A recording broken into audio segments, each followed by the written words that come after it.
Shall we start? There are no many candidates here. So good evening. I'm particularly thankful for being here.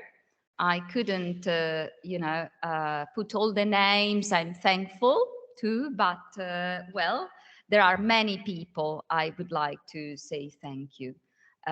All the organizing committee, the University of Modena and Reggio Emilia, the colleagues who helped me, the colleagues who invited me, and my friends, because here we are with colleagues and friends, I think, discussing about a niche theme like metaphor, which unifies all of us, coming from different perspectives, linguistics and not only linguistics. So let us start this exploration in the search for conceptual metaphors through the text and beyond. Well, I don't know who I have in front of me, in the sense that I don't know whether you are all, colleagues, or whether there are some PhD students, master students, because this workshop was expected to be primarily for PhD and master students. So I'm sorry if I'm saying things which I'm sorry if I could become boring. In this case, please use your facial expression to, give signals. So let us start from where we are and where we come from. So I'd like to know something about you, your expectations about this workshop, and your previous knowledge in English linguistics, cognitive linguistics and corpus linguistics. Just a few words from you. I'm a PhD student here in Modena. I am working on metaphors and astrophysics, and I'm interested in this workshop because I will use sketch engine as my tool for my research in a diachronic perspective. Thank you. Is there anybody else who'd like to say something about what you know, what you like? Please help me.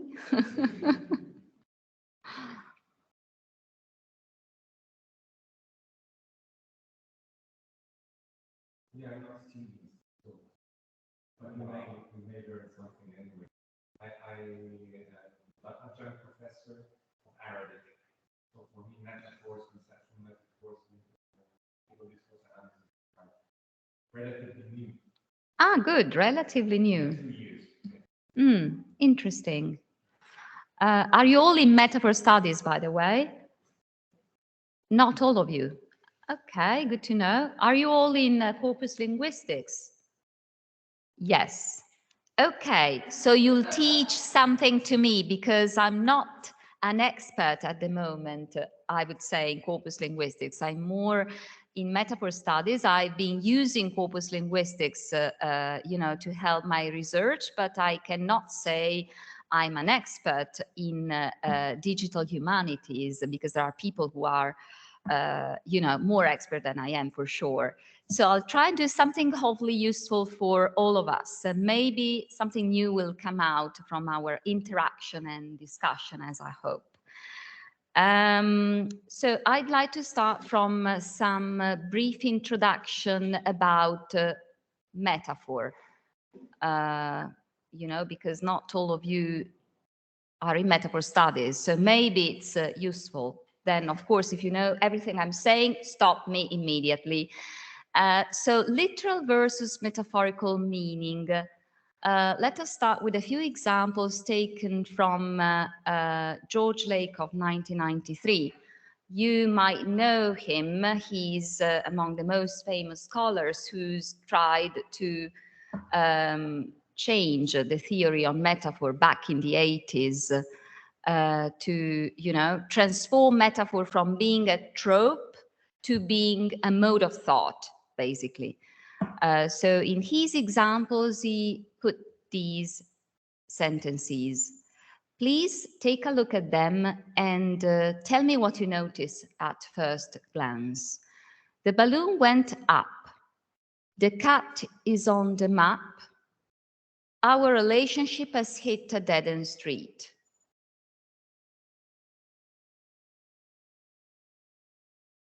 What do you notice?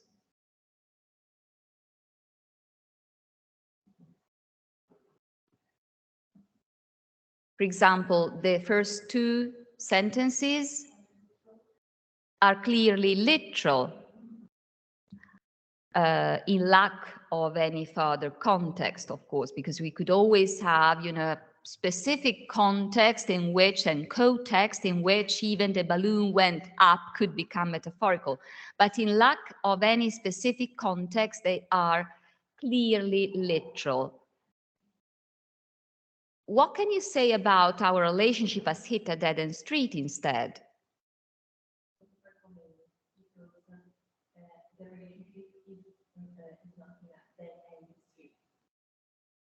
So what is it that renders it evident that there's something strange, a metaphor there? Yes, we can link our relationship and the concept that we have in our shared knowledge that end street is something that is planet. And so, yes, the relationship is linked to our end street. And I'm thankful because with your gestures, you did something like that, which is helping me to say that, in fact, here there's a sort of clash between two different conceptual domains. On the one hand, we have the domain of relationships, love relationship. On the other hand, we have the domain of, let us start by saying streets, paths, movement space. So for sure, a relationship cannot literally hit a dead-end street. So there's a sort of clash between two different areas of our thinking, mind. To cut the very long story short, Lacan defines a metaphor in this way. He says, the essence of metaphor is understanding and experiencing one kind of thing, as your colleague just did, with her hands, in terms of another. So you see, in this view, metaphor is about conceiving of reality. It is about perceiving reality, and it is about expressing our vision of reality. So metaphor is a conceptual item in this view, and I quite agree with this view. So I like to use this definition of metaphor rather than the more classical one. But we have to detect it in something which is made of a different substance, like the text. More technically, Lacan defines a metaphor as a cross-domain mapping in a conceptual system. In other words, technically, we can think that metaphor is a map between two domains of our conceptual experience. So the problem is how to extrapolate such conceptual items from something of a totally different nature, like the text. To help you with your imagination, I would like to, render what I've said in a graphical way. So let us consider this example of a conventional conceptual metaphor. Love is a journey. Having one of its typical linguistic representation or metaphorical expression in the sentence, we've hit a dead-end street, which of course is not an isolated case because we have so many other cases in which we can observe the use of love is a journey in language. Like, it's been a long, bumpy road, our marriage is bailing out, or we need to stop now because we're not going anywhere. Many, many examples you can find in the existing language, and you can invent on the basis of the same conventional metaphor, which is rendered graphically, if you like, by this figure. You see these two sources, you know, the source from which is again a metaphor, you sort of take qualities to conceive of, you know, talk about, reason about, act about another domain, in this case, love, which is more abstract. And to do so, you pick up qualities and you sort of translate them subconsciously in order to be able and, you know, play with this mysterious concept, mysterious, abstract, and emotional concept. And all this very complex phenomenon is referred to, for brevity's sake, using a very short label in the shape of target domain is source domain. And please notice the fact that the order of the elements in the label is vice versa, not by chance, because what we're interested in is the target, love, what we need to get some understanding about. And it is also not by chance that in the graphical rendering of it, you have the source domain on your left, because that is the domain from which you pick up things, you know, more touchable things from the more concrete domain in order to be able and talk about the more abstract domain. So, having said that, again, how to extrapolate such a complex conceptual item from the text? How to distinguish between a linguistic metaphor or metaphorical expression, if you like. I prefer to use this way because it's less confusing to me, and a conceptual metaphor itself. Again, the first is a piece of text. The second is a conceptual instance, only referred to with the text or label in the form of target domain is source domain. How to fill in the gap between two such distant items? And last but not least, should the path be traced from linguistic to conceptual metaphor, how to determine with a textual analysis when a given metaphor is also to be considered strategic, so to say, when it is a game changer. Because you can imagine that taking this view in a text, you could find an enormous amount of metaphors. Basically, each word almost could become metaphorical. So you even have to select those which are relevant according to your goals. In my case, those which are persuasively important. Okay, well, qualitative versus quantitative approaches. Attempts at detecting metaphors directly from the text using quantitative approaches have been made, but as far as I know, not with really successful results. The problem being that of interrogating something which is made of textual units for something which is a conceptual entity. In fact, should you want to interrogate the text asking for the presence of metaphors automatically, you should be able to directly find their targets in it. As Stefanovic explores, there have been many attempts at using corpus linguistics methods for investigating metaphors so far, but in general, in order to make conceptual metaphor retrievable using corpus linguistics approaches, we have to translate it into lexical items, which have to become the focus of our investigation. So there's a problem of translation here, even though not the typical way we use translation for. So this thing is relatively unproblematic in the case of studies which are interested in the source. So for instance, if you, like before with the plenary, if you want to check whether the metaphorization of COVID-19 by means of war metaphors is really pervasive,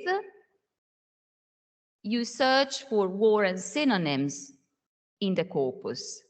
And in this case, it's less problematic. And this is what Charteris Black does. This thing is less straightforward in the case of studies which are interested in the target, as for instance, Partington and Stefanovic. So if your question is, how is COVID-19 conceptualized? You don't have any lexical hints. How can you do that? Well, let us start from what the others tried to do. So Charteris Black suggested a twofold strategy, starting with a close reading of sample of texts to find candidate metaphors, so qualitative analysis. You read, analyze with your pen and notebook. And then words that are commonly used with a metaphorical sense are classified as metaphor keywords, and it is possible to measure the presence of such keywords quantitatively in the corpus. This second stage is a further qualitative phase in which corpus contexts are examined to determine whether each use of a keyword is metaphorical or literal. So the first observation we can make is that metaphor selection is source-oriented, and the second is that the qualitative phase, pen and notebook, is both at the beginning and at the end of the analysis. Partington is a good example of searching genre-specific metaphor with an eye toward the target, or, as Stefanovic likes to say, with target domain topics.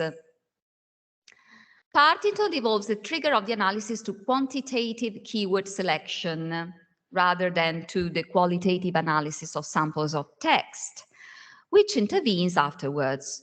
More specifically, his procedure consists, again, in two steps. First, extracting keywords constructively from a specialized corpus in reference to others, and from there, searching for potentially metaphorically charged lexical items. Stefanovic is one amongst the courageous who tried to search for metaphorical targets using what he calls metaphorical pattern analysis. This procedure is devoted to detecting those lexical items which are related to the target concept and then searching for the metaphorical patterns revolving around selected target domain words. Despite limiting the result span, concentrating on metaphorical patterns guarantees more certainty with respect to target-oriented search, as the target domain is spelled out explicitly by the target domain lexis. Well, interesting, but there are many limits. It is clear that the corpus-based investigation of metaphors in a given genre or discourse does not stop at the assessment of their general frequency. Okay. On the contrary, there is a traditional text-based metaphor analysis within the conceptual theory of metaphor that precedes strictly corpus-based approaches and that deals with the ideological, social, communicative, and cultural functions of metaphor. And this type of detailed qualitative analysis based on manual extraction can be aided and fruitfully complemented by corpus-based methods. But the problem is, there's no magic button we can press to ask for the presence of metaphors or to ask for what is the metaphor which is mostly used to conceive of that concept, topic we're interested in. Corpus linguistics has made much progress and can be of great help in the study of metaphor as well as in metaphor-based text analysis. Yes, the two perspectives can fruitfully cooperate.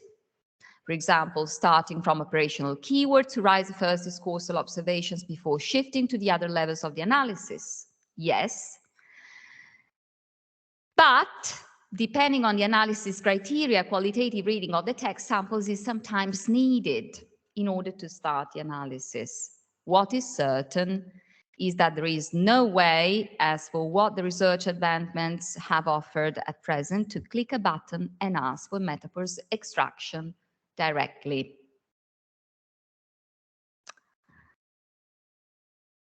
And yet, whether with a focus on the source or on the target domains of the metaphor, a method which straightforwardly allows us to automatically extrapolate conceptual metaphorical items from the text directly using quantitative methods does not seem to have been found so far. Yes, in other words, if your research question addresses primarily metaphorical questions, there is no way to click a button and ask, how is the concept of, say, war, love, mostly conceptualized in X discourse? Shall we close the presentation here? Because we might be disappointed. There's no button we can press. But maybe we're not satisfied with this conclusion. So let us concentrate on what can be done, although we know that there's no automatic strategy at present, that with our tools and capabilities we can apply. Well, in my experience, I've collected two directions which appear to be sort of shared with other scholars. First, starting from qualitative analysis. Okay, whatever metaphor analysis approach you choose to address your text with, it is clear then that according to the current state of the art, in the majority of the cases, it is compulsory to pass by the analyst's qualitative observations first. Second, the detection of potential metaphors can be triggered by operational keywords or initiated in qualitative text analysis, followed by consistent metaphor analysis according to the dedicated procedure, which will be explored further. Well, so either you start from analyzing your text manually or you start from extracting keywords with the corpus. Either way, and indeed, even a more famous colleague of us, Danon, says something similar. She suggests two strategies. The first is in line with my second. The researcher, she says, can try to establish the existence of linguistic metaphors that realize a particular conceptual metaphor. One way of doing this is to painstakingly work through thesaurus entries, concordancing each word given. So in line with using corpus-based approaches. And another way into a large corpus involves starting from a small corpus, searching it by hand. So we're back to pen and notebook and working from this to large corpus. Also to be acknowledged is, of course, Gerhard Steen's approach. His MITVU strategy was applied even to corpora, and he also used corpus linguistics. And in his work, he accounts for 3 stages. He says the first stage involves the identification of all the words in the materials that may be classified as related to metaphor.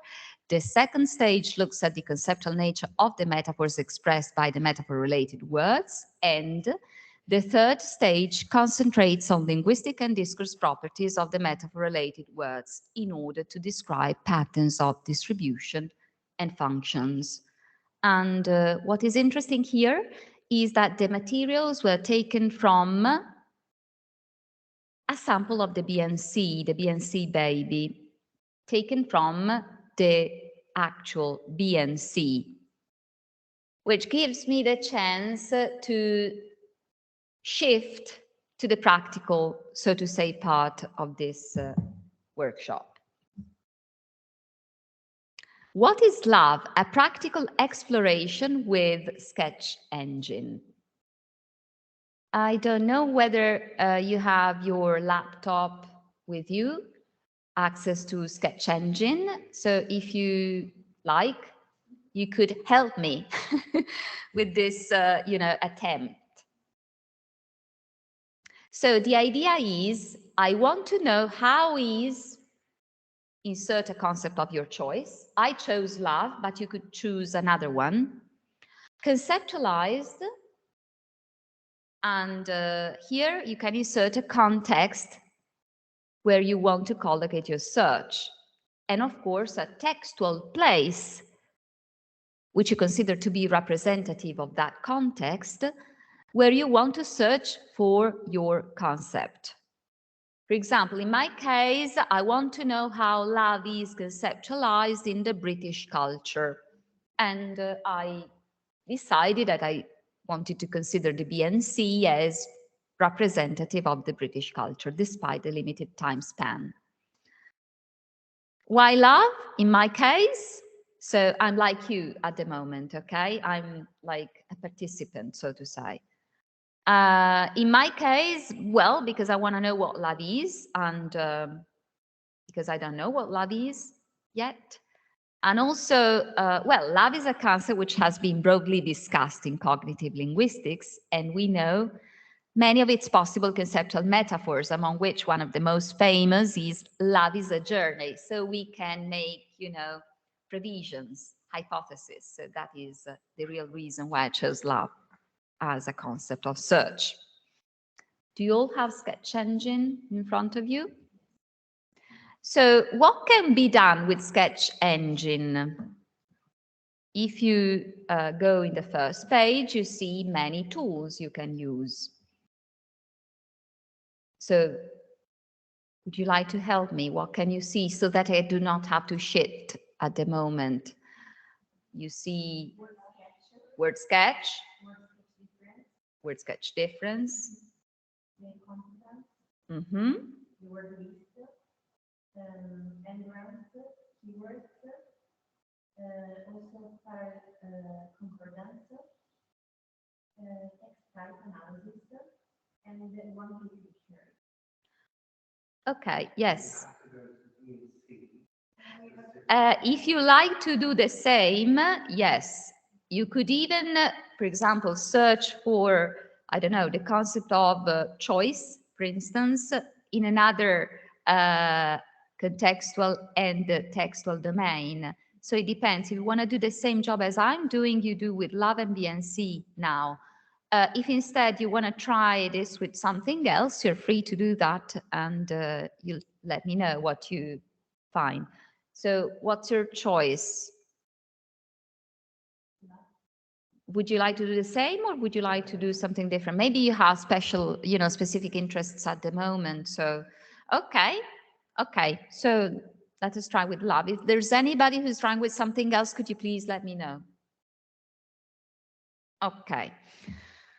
Well, a provocative start.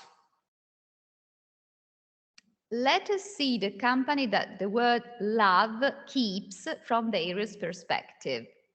And it is provocative because we just said that love is not a word, it is a conceptual domain. So we are sort of playing with the theory here. So we're using love as if it was a word, but it is not. But let us see, as a first attempt, what we can find.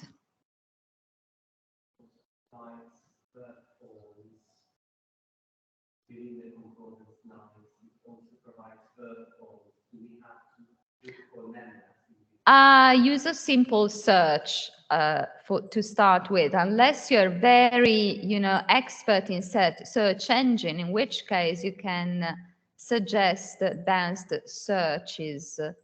In the case you do, please tell me what you'd like to specify. As far as I did, I just tried concordancing here. I put the word love here, and I try to see what came out of it. Then another thing you could do, as long as the BNC is quite big, you could get a random sample. But again, if you have specific suggestions, you're very welcome, because I told you you're more expert than I am in digital humanities and Sketch Engine. I know that. You're all corpus linguists, so. So if you want, you can get a random sample. If you want to reduce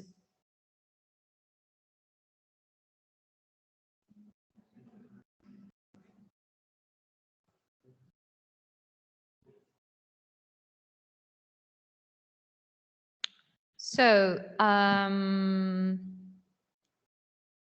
you trying? See what you can find. Use your intuition, use your eyes, like Sherlock Holmes, and tell me if you find anything interesting.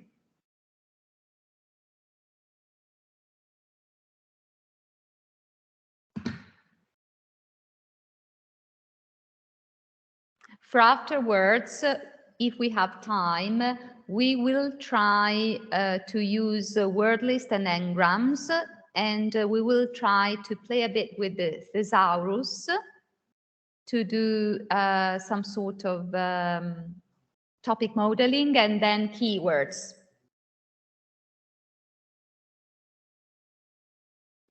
What can we find using the target domain word, love?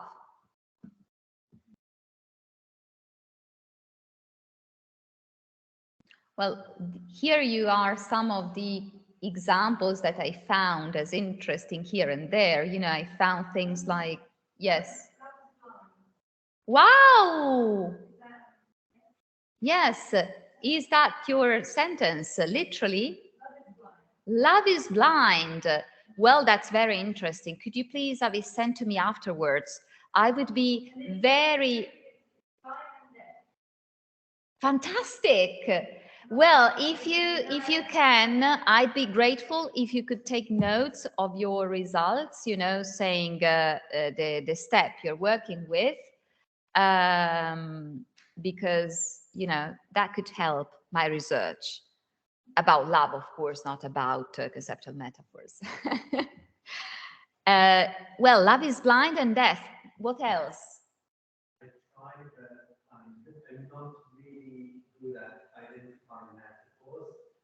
Had let her love sweep over her like a kind of illness. Could be, yes. Yes.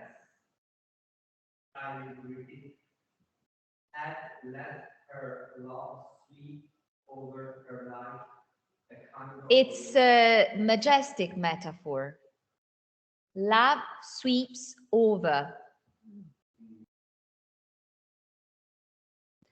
Take notes of this, because in the end, I really hope we will have time.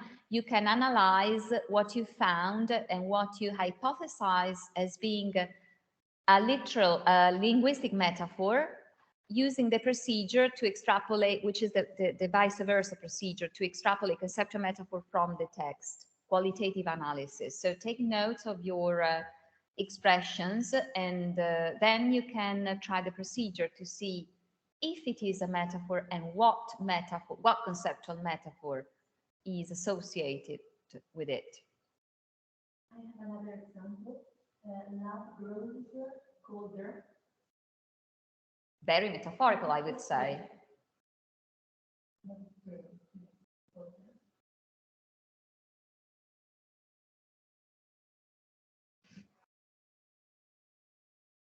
Well, in my case, I found examples like love's not built that way. So love is something you can build. You love Oliver much more than you love blah, blah, blah. So something you can count. Or when he was supposed to be in love with you, it's a conventionalized death metaphor, but still love is a place, even though it's not, you know, something that could impress you because it's very conventional. Or those where Romeo and Juliet are directly enthralled by love and the declaration of love to another person. Love here has an agency, like if he was a magician or an illness, as in the case of your colleague before. We are powerless with respect to love, which made me hypothesize something specifically related to the British culture. But this is a hypothesis I have, you know, just because of the expression, starting with the expression falling in love, which does not have a counterpart like even in Italian. Yes, that would be another seminar, but well, my hypothesis is that there's a sort of rationalistic view with a slightly negative connotation about love, which we could hypothesize from these expressions in the language. Then another, falling in love was a frightening experience. So love is a place you can fall in, a dangerous one. Well, we find something is even very interesting, at least to judge from the examples that you made, that you found. And I'm not joking. Can you please have them sent to me afterwards? Okay, because otherwise I have to stop and take notes now if I cannot count on it. Yes, please. Yes. If I make love, okay, is make love itself a metaphorical expression? If or you, is it more literal? if it is in the language, it is a metaphorical expression, okay, a linguistic metaphor. If instead you want to come out with a conceptual metaphor and not be confused, not to be confused, you can use the label and the capital letters just to make sure you are referring to concepts and not to text. Okay? And normally you need to come out with two things, two domains. Because it refers to another to physical acts that make love itself, but I think it's more figurative in a certain way. Can be. In the linguistic use, in the daily linguistic use. So was it that whether we should consider it as language itself without any metaphorical meaning, or we can consider it as an expression with metaphorical The reason why you were wondering whether you can consider it without metaphor, with metaphor, it is because it is very conventionalized. So it's kind of a dead metaphor, but it is metaphorical because you cannot literally make love. But it has entered. What would be the citation section metaphor? Even if it's conventional. What would be what? The conceptual metaphor behind it. For sure, something, love is an object, then you have to work on it because you cannot be so generic with conceptual metaphors. So you have to find what kind of object can it be? Something you can make with your hands. Yes, something like that. And then, of course, the context around can help you identifying a more specific object.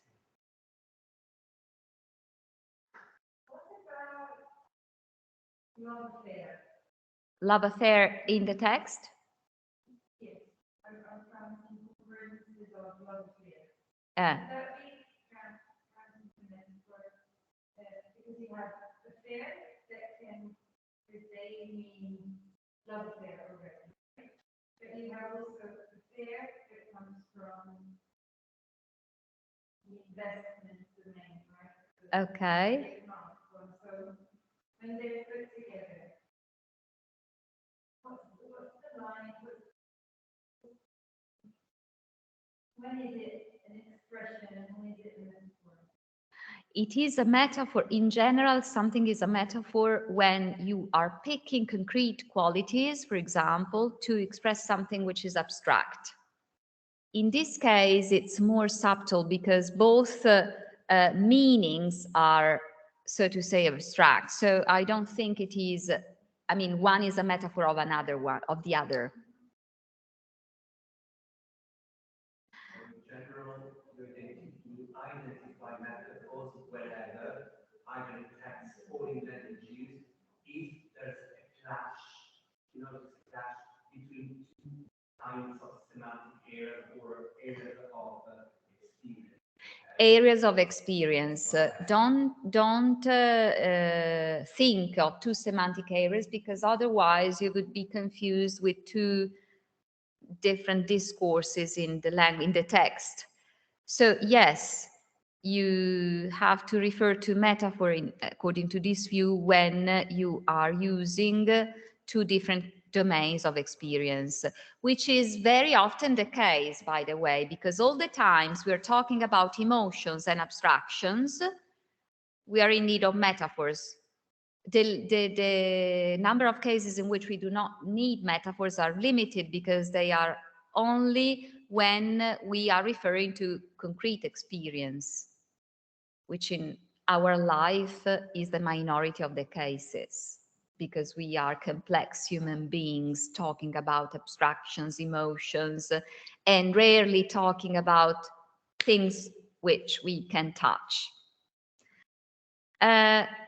The reason why we find something but not much, at least as for what I wanted to find, is because the word love can be there if we are searching for love, the concept, and this is the case of the occurrences we can find, but does not have to be there. And these are the majority of the cases. For love, the concept, to be there, you do not necessarily need the word love to be there in the text. So, first thing, the problem is, how can I search for those cases in which love is there, but there's no word? There's not the word. And then another strange thing, at least in my case, I don't know whether you found any examples in your search, I do not find any traces of a typical source of love journey. Looking through the examples, I did not see, dead-end streets, bumpy roads. Why so? Very strange, because I know that journey is a typical source for love. Also, I have not found an answer to what love is. That is another question, a more philosophical one. I can try word sketch difference with the word journey. Very quickly, if you like, you can do word sketch putting love and journey. Again, remember, we're searching for conceptual metaphor, but we're using the words corresponding to the domain. So we're doing something quite incorrect, so to say.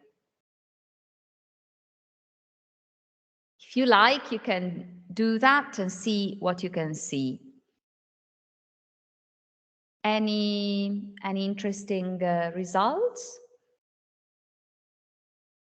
I'm sorry you don't have any laptop. Maybe, I don't know, if you want to look at what the others do, if they want to let you see, it's as long as you were interested in Sketch Engine.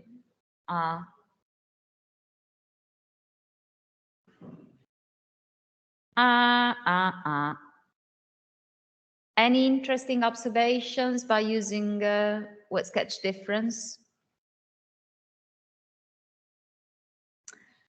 Again, I may find some results like before, but the problem is neither love or journey are meant as lexical items, but conceptual items. So I need to find strategies I can use to interrogate the corpus, which is textual, about something which is contextual, and not necessarily present only in correspondence with its lexical realization. And I thought, for example, of certain movie clips taken from, or pieces of text taken from novels or movies, typically about love, and a specific movie came to my mind, Pride and Prejudice, the version, quite a recent one, 2005. I don't know whether you watched it, but if you did, well, there are many scenes. For example, I see you're nodding, so maybe I know, you know what I'm referring to. There are typical scenes, very famous ones. For example, the declaration, the first declaration of love under the rain. Okay, he says, I love you, but she reacts by getting angry with conflictual words. And yet we see that love is there, you know, from her eyes, from her gestures, but her words do not express love whatsoever. So that is a quite evident case in which we can say, oh, love is there, we can see it. It's perfectly recognizable. I mean, I'm sorry I'm not projecting that scene, but I really recommend to watch it. I'll leave you the slides, and there's the link, by the way. So how can I do? How can I search for something which is conceptual, not necessarily represented in the words? Hey, I can try word sketch difference with the journey, yes. I can even try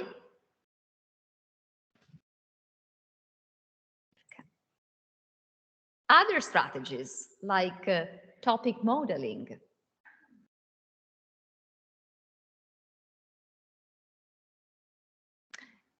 If you want to try, you use the strategy is this. You go in the thesaurus.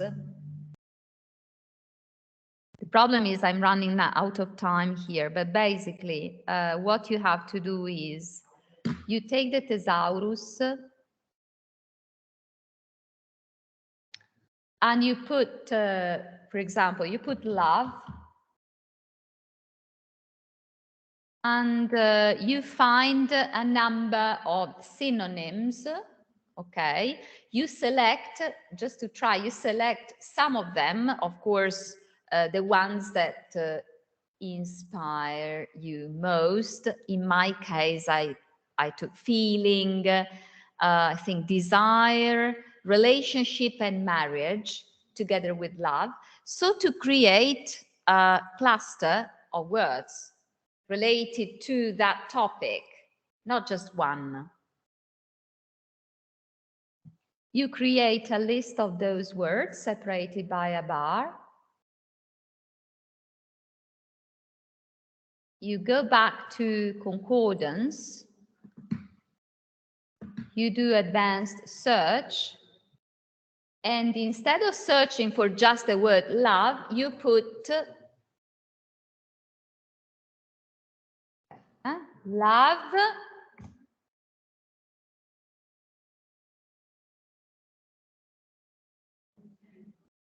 allora, love, feeling, marriage, relationship. Love, feeling, marriage,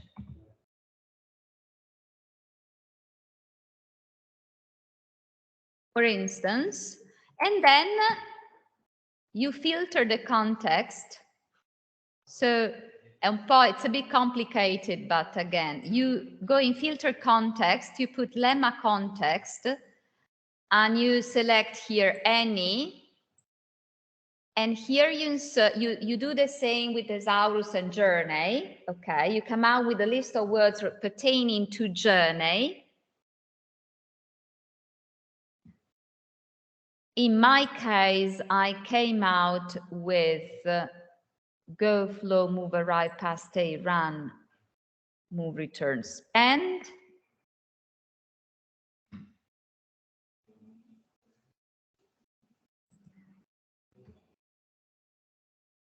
You can reduce the span here. Try with one left and one right.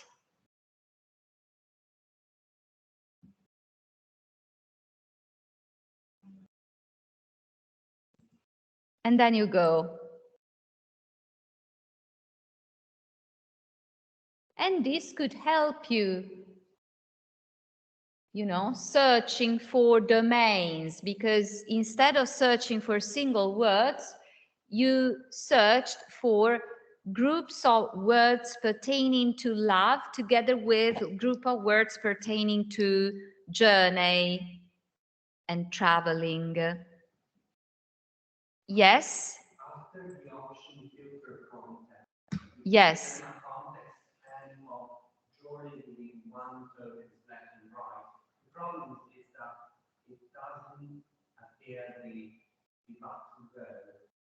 When it doesn't appear the button go is because it happened to me too.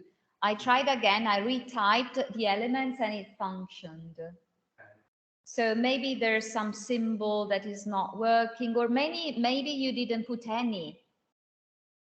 I put any. So if you put any, you just have to retype the things.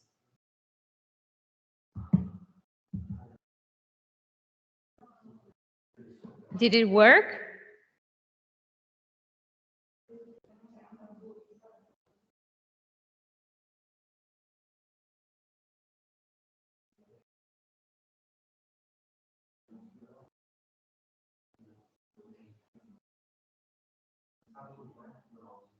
Something went wrong. So try and recharge the page.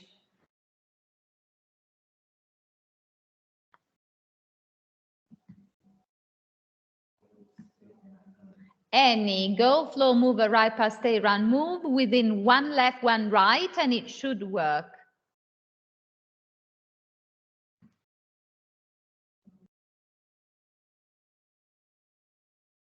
Does it work for the others?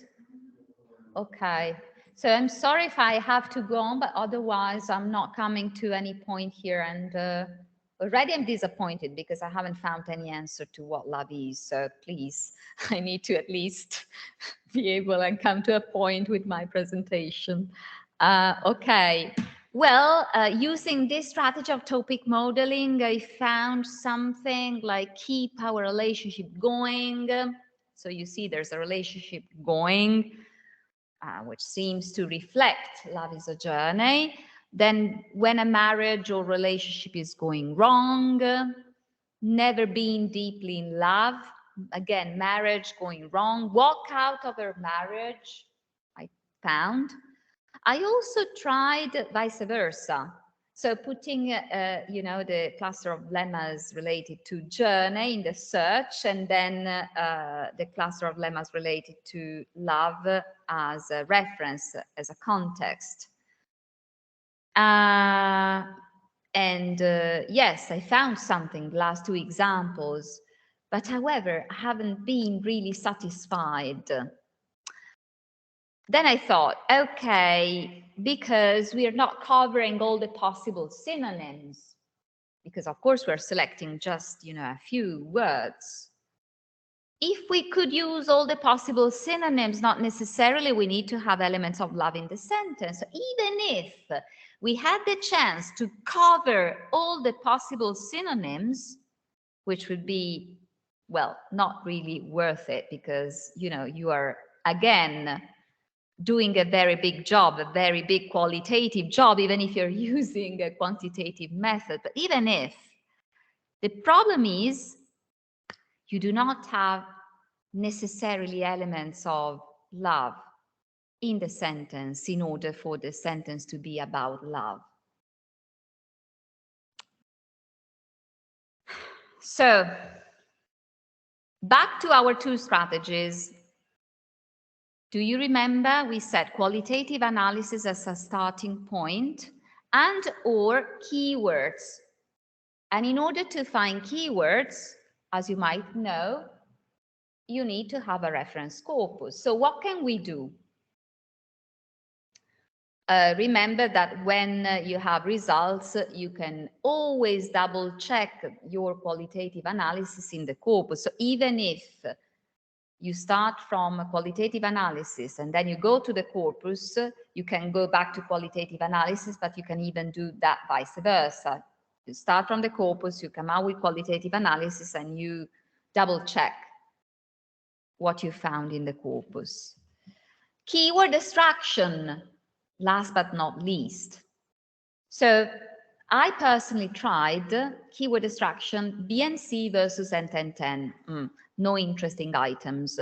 So I thought, let us find and build a small corpus made of texts which I know are about love. So I selected the novel Pride and Prejudice. And do you know how to upload a corpus in Sketch Engine? You don't know, might be the case, but it's quite simple. Ecco, adesso non mi farà più tornare indietro. If you need to upload a corpus, you select, you say new corpus here. It's for you, this. And then you give a name to your corpus, a description, and then it asks you to say whether you have it. In that case, you have to take it from your computer, basically, or whether you have to find it here. Okay, back to our presentation. I selected Pride and Prejudice as a text to be compared with the BNC, and then I tried with Love Movies, in which I put other two movies together with Pride and Prejudice. The Philadelphia Story, which is a movie, an old one, 1940, starring Cary Grant, by the way, and Katharine Hepburn, and Eat, Love and Pray. Okay.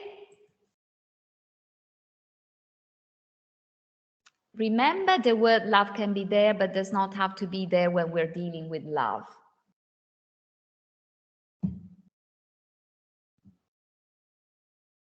So, upload a new corpus, compile the text, try keyword extraction.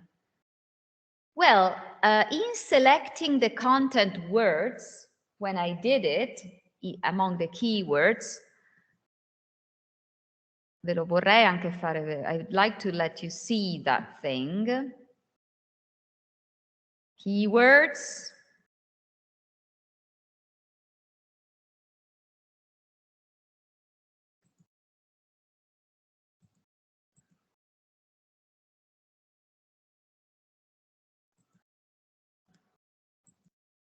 I want to search for Pride and Prejudice. And a reference, and as a reference corpus, I put the BNC.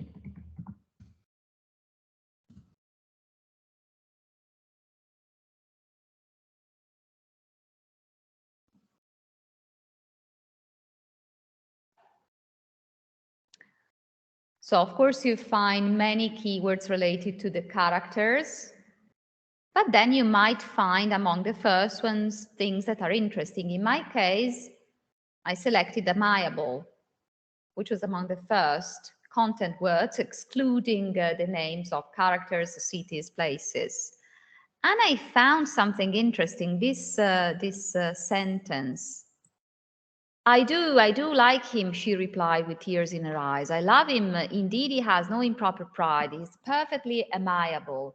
You do not know what he really is. Then pray do not pain me by speaking of him in such terms, Lizzie said her father. And here I would even have the realization of this in the movie, here in the movie clip. You can even try concordancing these words in the same corpus and in the BNC. You can find something like, for example, I found that the concept of happiness tends to be associated to love. Okay. I can try and search for concrete words because, you know, we're searching for metaphors, and we know that metaphors tend to be realized by means of concrete sources to express abstract domains. Okay, any clue? What could you find? Unfortunately, we're always running out of time, so I know you could not do much, but if you did try something, what did you notice using keywords?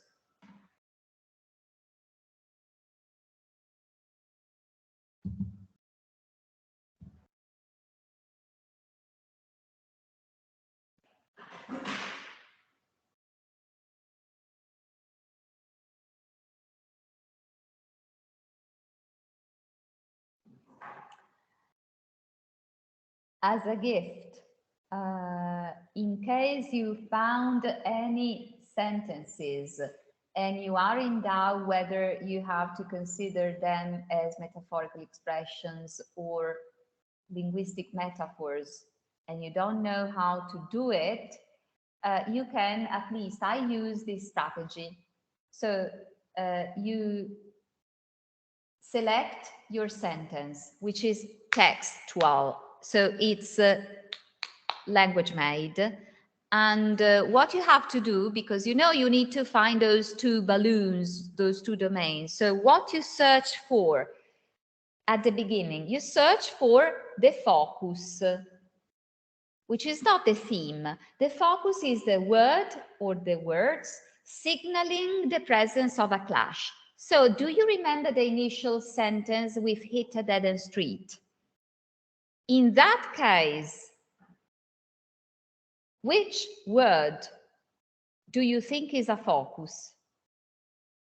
Or even our relation, let us say our relationship has hit a dead-end street.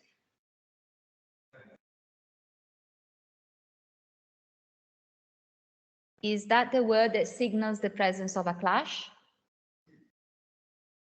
Are you sure? Other opinions? Very good.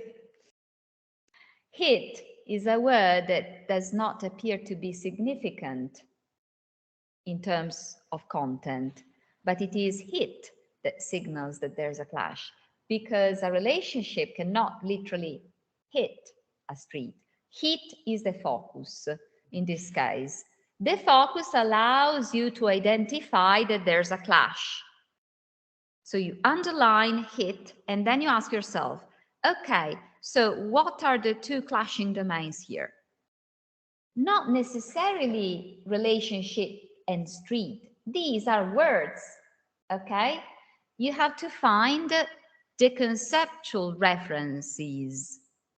So you have to find the most general concepts which those words in your sentence refer to. In this case, it is easy because we know that already. So we have love, the domain of love, which is conceptualized in terms of journeys. So I'm using a conventionalized metaphor in order to close the circle here, but you could do that even with metaphors that are not known. Like in your case, I don't remember your name, sorry, but in the case of the sentence you were in doubt about, you can try and use this procedure. Then you come out with your conceptual metaphor in the shape of target domain is source domain, which is the first step. Focus and conceptual metaphor. Second stage. What are the conceptual implications of conceiving of love in terms of a journey? Well, many, for instance, that lovers are considered as travelers, so the common life goals are like destinations. And if, as long as their relationship is like a vehicle, if the relationship is broken, what are their alternatives for action? They can either remain in the non-functional vehicle, which takes the least effort but does not allow them to reach their destination, or they can abandon the vehicle, bailing out of the relationship, or they can fix the relationship, which is like a vehicle, which takes the most effort. But it is the only option that allows them to possibly reach their initial goal. What are the appeals to emotions of that specific metaphorical choice in your discourse, in your text? Because of course this procedure is to be applied in not just for a sentence, but within there must be a context around. And finally, you collocate your linguistic metaphor within the macro text. Okay? Coming to our conclusions, if you like, when you go back home,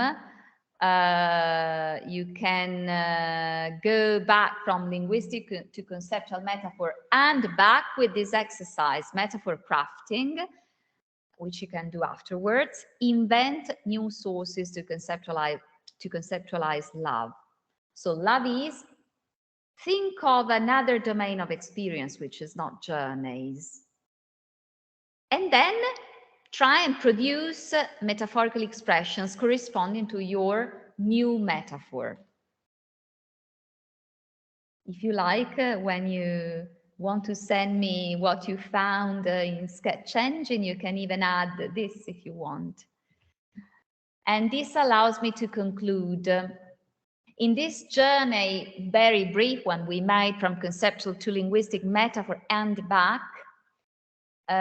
we could maybe see that corpus approaches are useful, but not yet satisfactory to interrogate a text for conceptual metaphors directly. They can be used in synergy with qualitative approaches, and this synergy can even help a metaphor creativity as far as both linguistic and the linguistic rendering of conventional metaphors and conceptual renovation, which is metaphor crafting, for example, the practice I just suggested at the end. So I think we ran out of time as usual. I thank you. I'm open to questions, comments, whatever you like. You can find me, of course, there's my email, and the references are in the slideshow too. So please, I'm open to your feedback now, if you have any.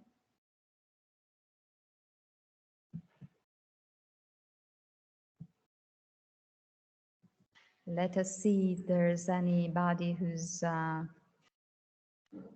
saying anything from Teams.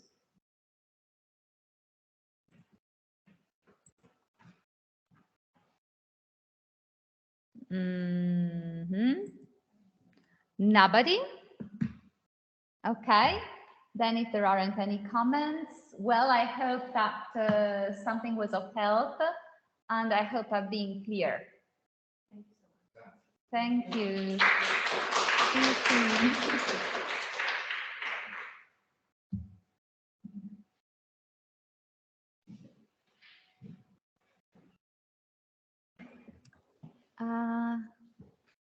Do you have to do?